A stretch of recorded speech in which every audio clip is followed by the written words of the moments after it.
ប្រវត្តិនៃប្រាសាទតាមុនរឿងព្រេងស្នេហាដ៏សោកសៅប្រាសាទតាមុនឬឈ្មោះពេញប្រាសាទតាមុនធំគឺជាប្រាសាទបុរាណមួយដែលស្ថិតនៅជួរភ្នំដងរែកជាប់ព្រំដែនកម្ពុជាថៃក្នុងខេត្តបន្ទាយមានជ័យប្រាសាទនេះមានអាយុកាលរាប់រយឆ្នាំហើយត្រូវបានកសាងឡើងដើម្បីឧទ្ទិសដល់ព្រះអាទិទេពក្នុងសាសនាហិណ្ឌូក្រៅពីភាពអស្ចារ្យនៃស្ថាបត្យកម្មបុរាណប្រាសាទនេះក៏ល្បីល្បាញដោយសាររឿងព្រេងនិទានដ៏សោកសៅមួយដែលបានចាក់ឫសយ៉ាងជ្រៅទៅក្នុងជំនឿអ្នកស្រុកកំណើតនៃស្នេហាត្រីកោណកាលពីព្រេងនាយមានសេនាចំណិតពីរនាក់ជាមេទ័ពដ៏ក្លាហានរបស់ព្រះរាជាគឺមេទ័ពតានិងមេទ័ពមន់ពួកគេទាំងពីរនាក់ជាមិត្តភក្តិស្និទ្ធស្នាលនឹងគ្នាណាស់ហើយតែងតែចេញទៅធ្វើសង្គ្រាមជាមួយគ្នាជានិច្ចមេទ័ពទាំងពីរនាក់នេះសុទ្ធតែមានរូបរាងសង្ហាអង្អាចក្លាហាននិងមានទេពកោសល្យខាងសឹកសង្គ្រាមថ្ងៃមួយព្រះរាជាបានប្រទានរង្វាន់ដល់មេទ័ពទាំងពីរនាក់ដែលឲ្យពួកគេជ្រើសរើសយកស្រីស្អាតម្នាក់ៗនៅក្នុងវាំងធ្វើជាភរិយាមេទ័ពតាបានជ្រើសរើសយកនាងសុជាតា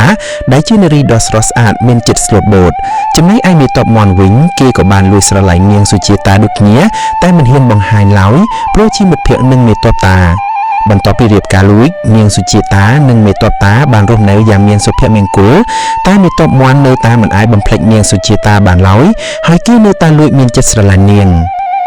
ស្នេហាដែលបង្កឲ្យមានសោកនាដកម្មយប់មួយមេទ័ពតាត្រូវចេញទៅធ្វើសង្គ្រាមមុនចេញដំណើរគាត់បានផ្ដាំផ្ញើនាងសុជាតាឲ្យនៅផ្ទះដោយសុវត្ថិភាពពេលមេទ័ពតាចេញទៅបាត់មេទ័ពមន់បានឆ្លៀតឱកាសលួចចូលទៅជួបនាងសុជាតាហើយបានសារភាពពីអារម្មណ៍ពិតរបស់គេនាងសុជាតាមិនបានតបស្នងស្នេហាទៅមេទ័ពមន់ឡើយព្រោះនាងស្រឡាញ់តែមេទ័ពតាម្នាក់គត់នៅក្តីខូចចិត្តនឹងភ្លើងប្រច័ណ្ឌមេទ័ពមន់ក៏បានលួចក្បត់ជាតិហើយក៏បានទៅចូលដៃជាមួយសត្រូវដើម្បីកម្ចាត់មេទ័ពតាគេបានលាតត្រដាងពីយុទ្ធសាស្ត្រសង្គ្រាមរបស់មេទ័ពតាទៅសត្រូវដែលធ្វើឲ្យមេទ័ពតាត្រូវបរាជ័យនិងបាត់បង់ជីវិតនៅក្នុងសមរភូមិ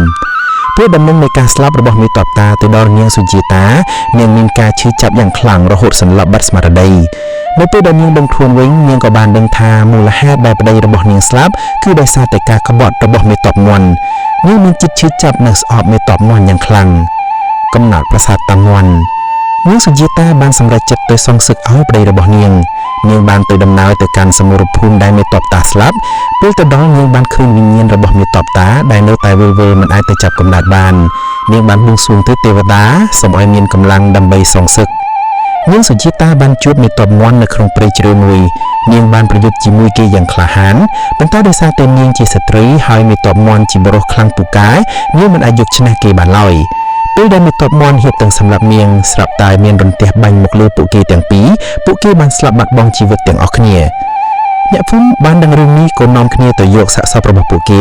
ដោយសារតែរឿងរ៉ាវស្នេហាត្រីកោណដ៏សោកសៅនេះព្រះរាជាបានបញ្ជាឲ្យកសាងប្រាសាទមួយនៅក្បែរទីដែលពួកគេស្លាប់ដើម្បីរំលឹកដល់វិញ្ញាណរបស់ពួកគេ